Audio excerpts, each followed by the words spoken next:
Mem Hey.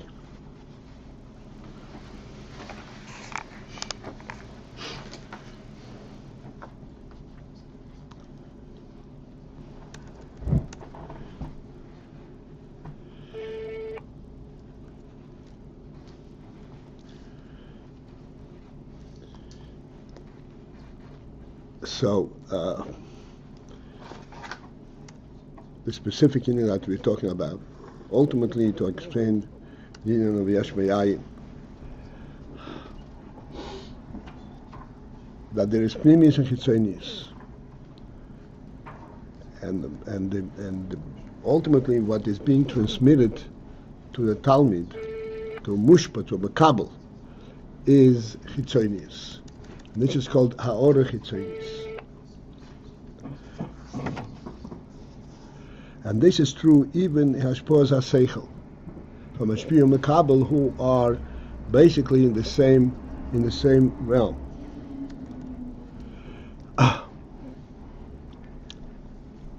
Certainly, it says, when the Tachten is Shaloi Be'erech to the Elyon, to the Mashpiyah, therefore sure that the Pnimis cannot be Mushpe at all, only Ha'ora Chitzonius Levad.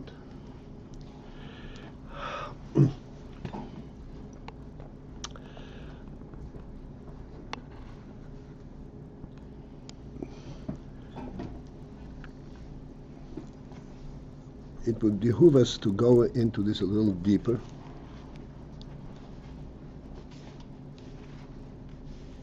Not for the Haskalah purposes, but for the personal appreciation purposes.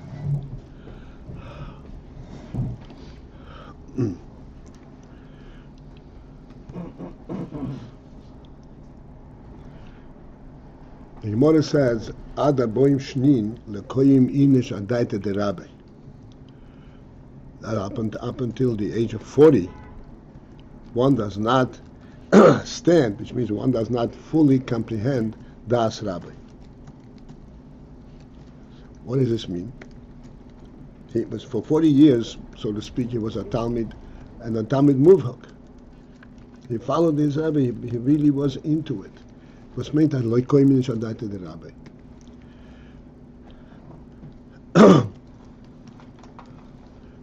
There is a Chitzonius and there's the Pnimius.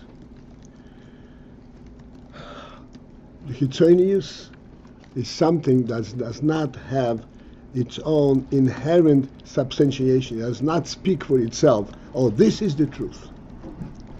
Chitzonius is at the level of this is true. It makes sense. Therefore, since it is only true, what is the basis for the Talmud receiving it? He's learned for 40 years from the Rebbe. The fact that his Rebbe said this is the most powerful base for this sechel. Like we learned, and we're still going to learn, that when he looked at his Rebbe, that gave him a completely different insight in what he was learning.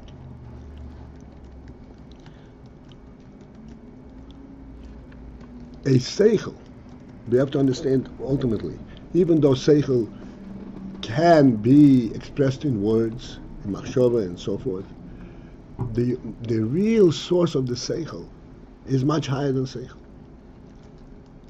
The real source of the sechel is rotzen and loinag, which are representative of the truth of the neshama itself. Therefore, as long as the sechel needs some kind of a substantiation, it does not express the absolute truth on its own, it means that you're still in Chitzonius.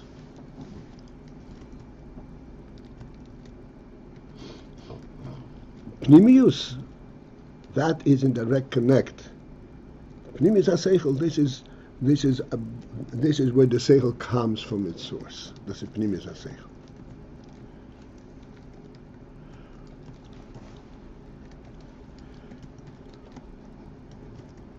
To transmit a sechel, even to a Talmud who is Be'erech,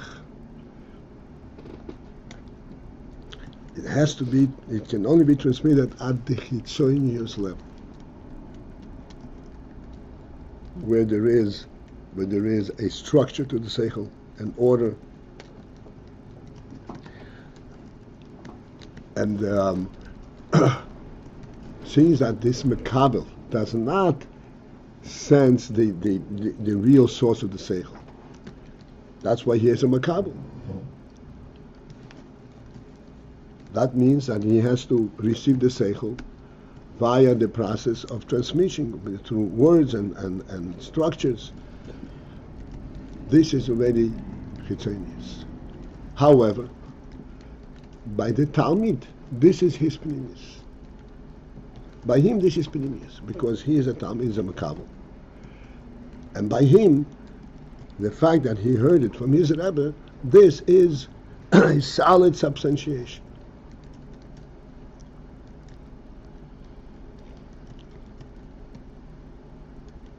This is the pshat that the chitzonius of the Elyon becomes pnimius by the Tachton.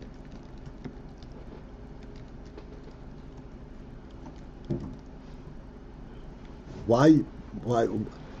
Just one more point in this. This thing that he heard it from his Rebbe is not, so to speak, passing the buck. Oh, my Rebbe said it, I don't need to go any further.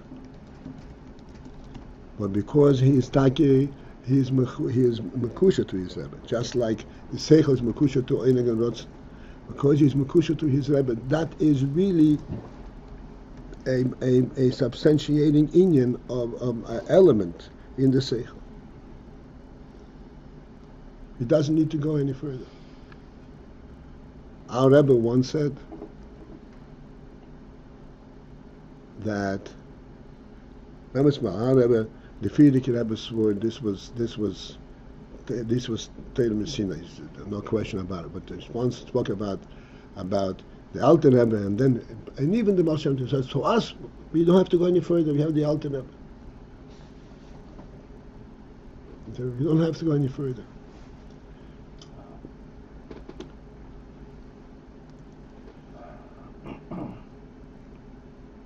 Right. So this is called Ha'orah Chitzonius. Ha'orah Chitzonius, as we already discussed,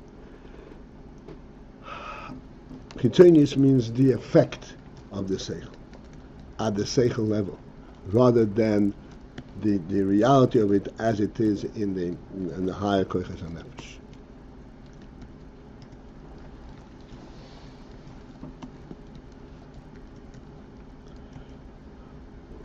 I don't think I have to repeat many of the things that we already said about the chitzonius and pnimius.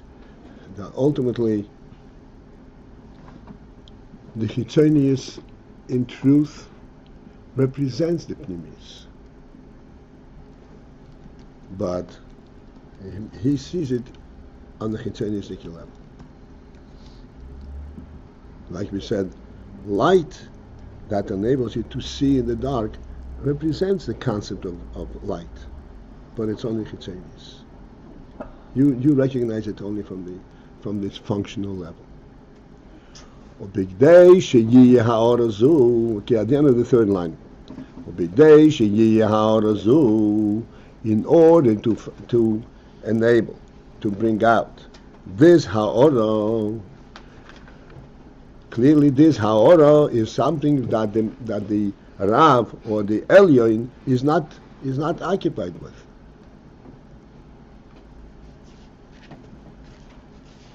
Like we said, to say that day is that which enables me to see across the street, that's a total misrepresentation. And therefore, if someone really is in day, and he has to explain what light is to someone who is in the dark, he has to step away from his perception. Because there the whole principle of saying is a non-entity. In order to bring out this ha'orah,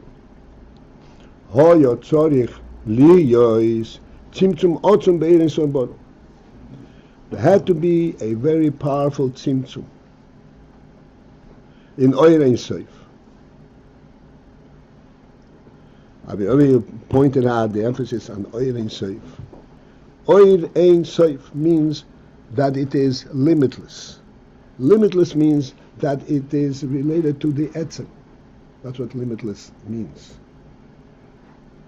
As we pointed out many times, accumulation of limitless is not possible. Limitless means that it comes directly from the reality source. There had to be a very powerful tzimtzum in Oyer Ein Sof. Sheyis'alem ha'pnimiyus shel ha'oyer, so that the pnimiyus of the oyer should be concealed. The pnimiyus of the oyer, in other words, what is the oyer really represent? What is the reality of this oyer? That has to be completely concealed. Then you were able to, so to speak, translate it on the Rav side. Then he first be able to see what he can give to the Talmud.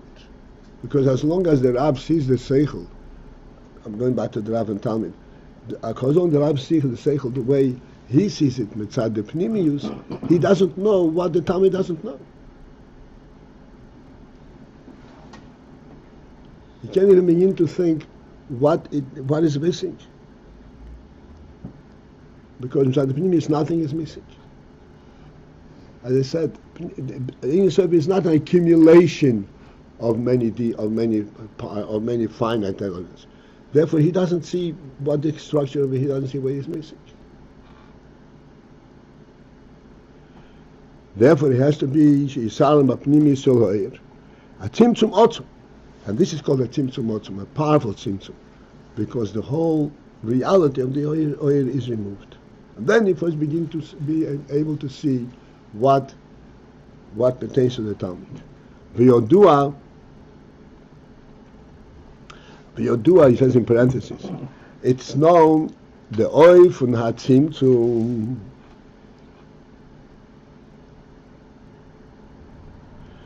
Let's go down to the bottom over here. It's a valid connection. That the oy from hatzimtzum is hatzimtzum hu sheyisalem kol. The manner that the tzimtzum takes effect is that nisalem kol ho'er legamri. That first the entire oyer is removed, is concealed.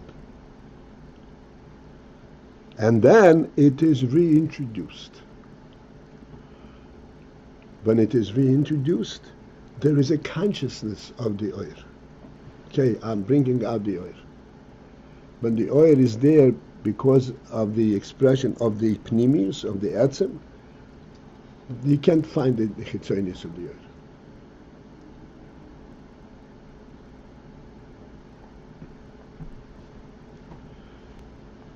So, derech klal, so even though in the manner that the tzimtzum is accomplished is by hisalmus kol ho'er legamri, derech klal, but in general, hu bechinas hisalmus apnimis. In other words, ultimately, what is the effect of the tzimtzum? It is that the pnimius is bisalmus. Pnimius means how it's substantiated mitzad the etzem. That's a salmus. If you remove the pnimius, what are you left with, and why does that enable you to understand what the Talmud is missing?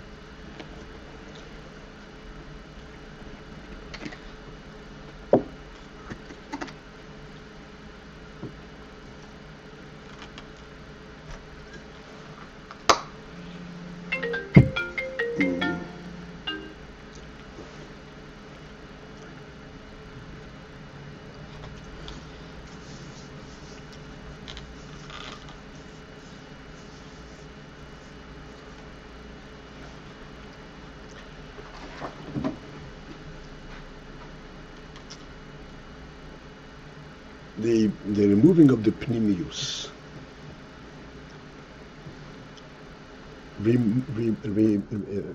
leaves behind the effect of the pnimius. Let me explain. This is something which we discussed many times. That we say that someone who Rahman doesn't have sight is kimesi, that to him he doesn't have a real world. Someone who had sight and then he lost it at some point in time, to him there is a reality in the world, even though right now he doesn't see it. By us now we have even a more even a closer muscle, which doesn't have to intone a situation of blindness. A sighting person who is in the dark and he encounters something in the dark. So we said recently a lot of times, what does he relate to? He relates to the object. What does it look like? Even though he's in the dark. Yet he still has this, the significance, the sight, the element of sight, the element of the reality of the object, not just its tangibility. So therefore, even though there is a tzimtzum, as the Rebbe is going to say right now,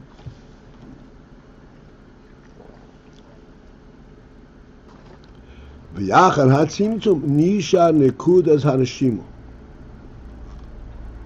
After the tzimtzum, there remains the nekuda of the reshimu. Reshimu, the word reshimu means a trace, the ratio, the effect. The nekuda of the reshimu, in other words, like we said in our moshel, what is sight about? The experience of sight you don't have unless you actually see and there is light. But the effect of it, what are you missing in the dark? You don't see the table, or you're missing a finer element, a nakuda.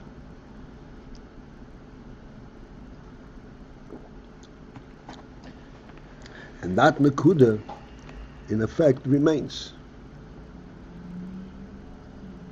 Hakoleles betoicho, which incorporates within it, this nakuda of the Rishimu is a very powerful nakuda that incorporates within it kol bechinas ha'oir sheyizgale bechol ha'yishtalshlus, the entire aspect of the oir that will ultimately be nizgale, come to revelation in the Seder Hishtalshlus.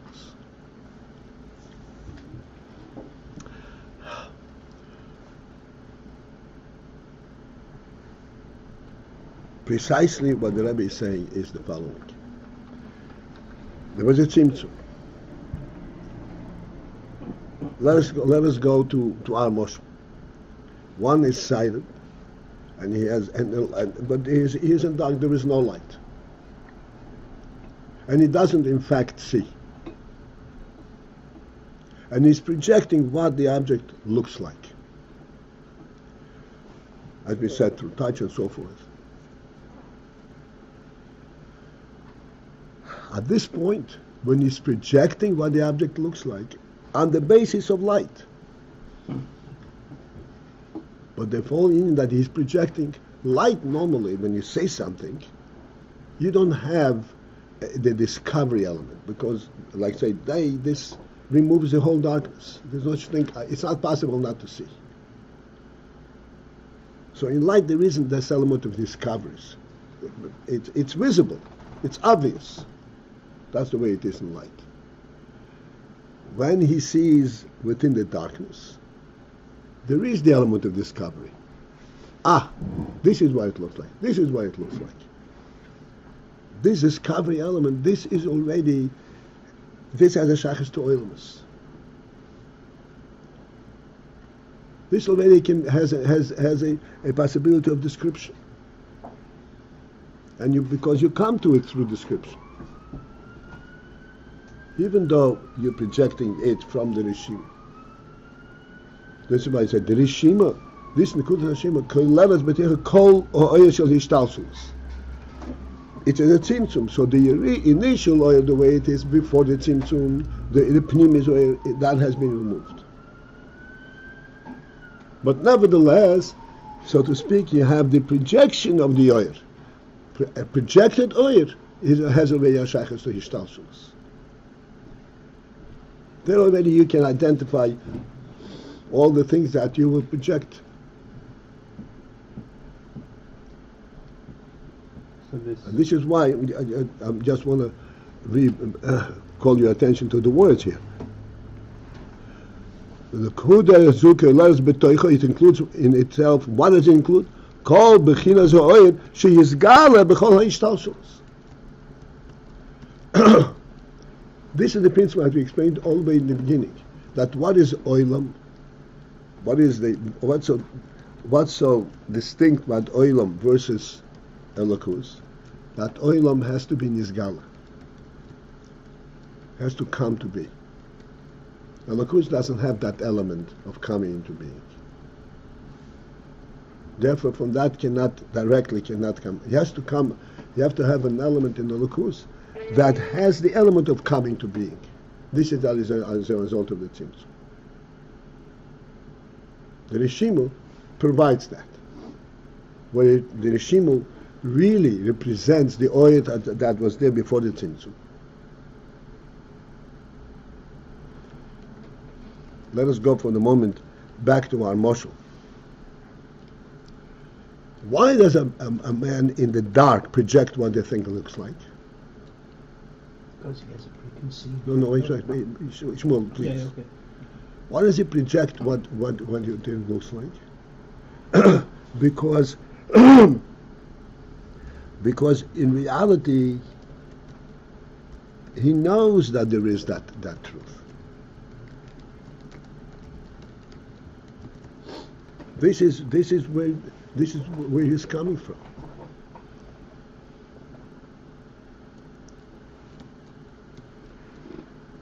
In other words, this Rishimu, put it in our Marish words, is extremely precious inyan, because it actually represents the oil the way it was before the tzimtzum. Did you say special Indian? Precious. Precious.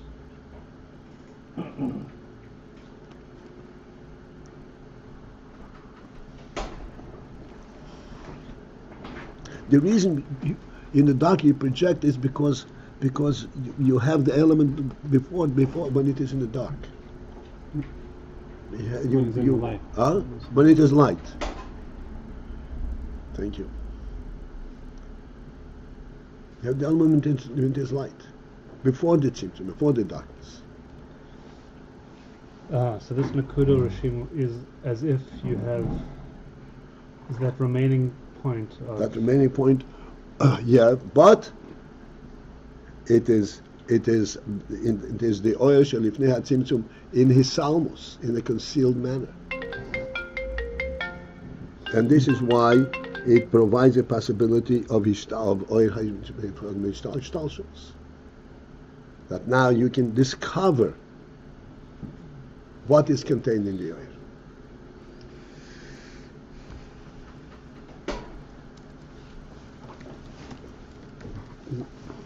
Is the idea that once he kind of is doing that projection process, that's easier, or I don't know, that's the wrong word, but he could then look at the Talmud and say, does the Talmud relate to these inyanim that I'm discovering now, or that I'm identifying now? In other words, you started off saying that by hiding the or. Let me explain to you how it actually. We're missing one step over here.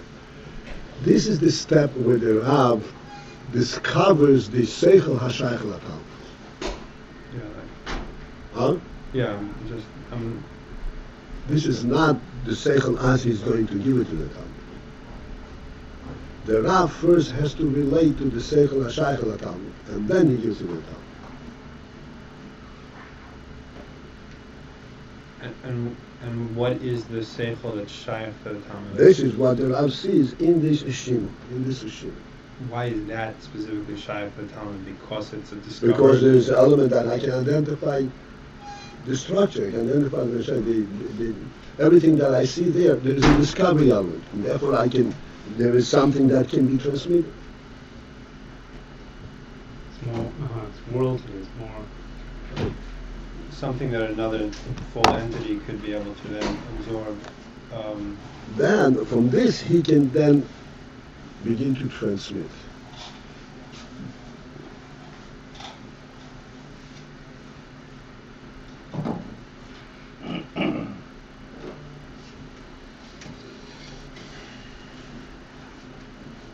Begin to transmit meaning like build on this contact point. No, but when he actually gives it to the Talmud, let's say if you want to describe somebody, what does a table look like? Are you going to start saying, oh, a table, this is like we're saying, this is a human element?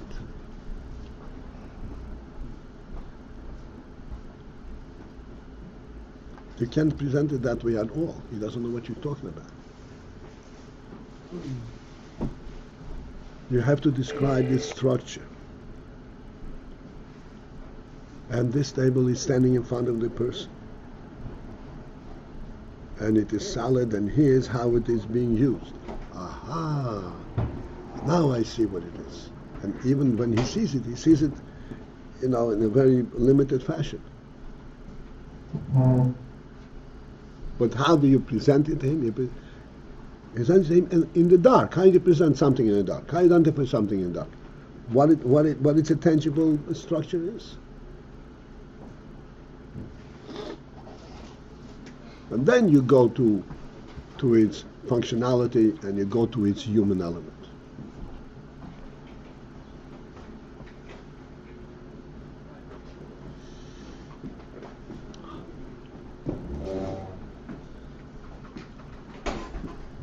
The regime is higher than oil. The regime is higher than the oil that was hidden.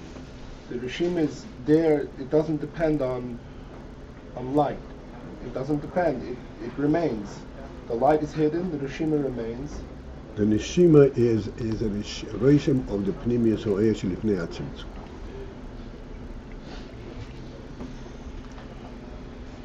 We have to interrupt.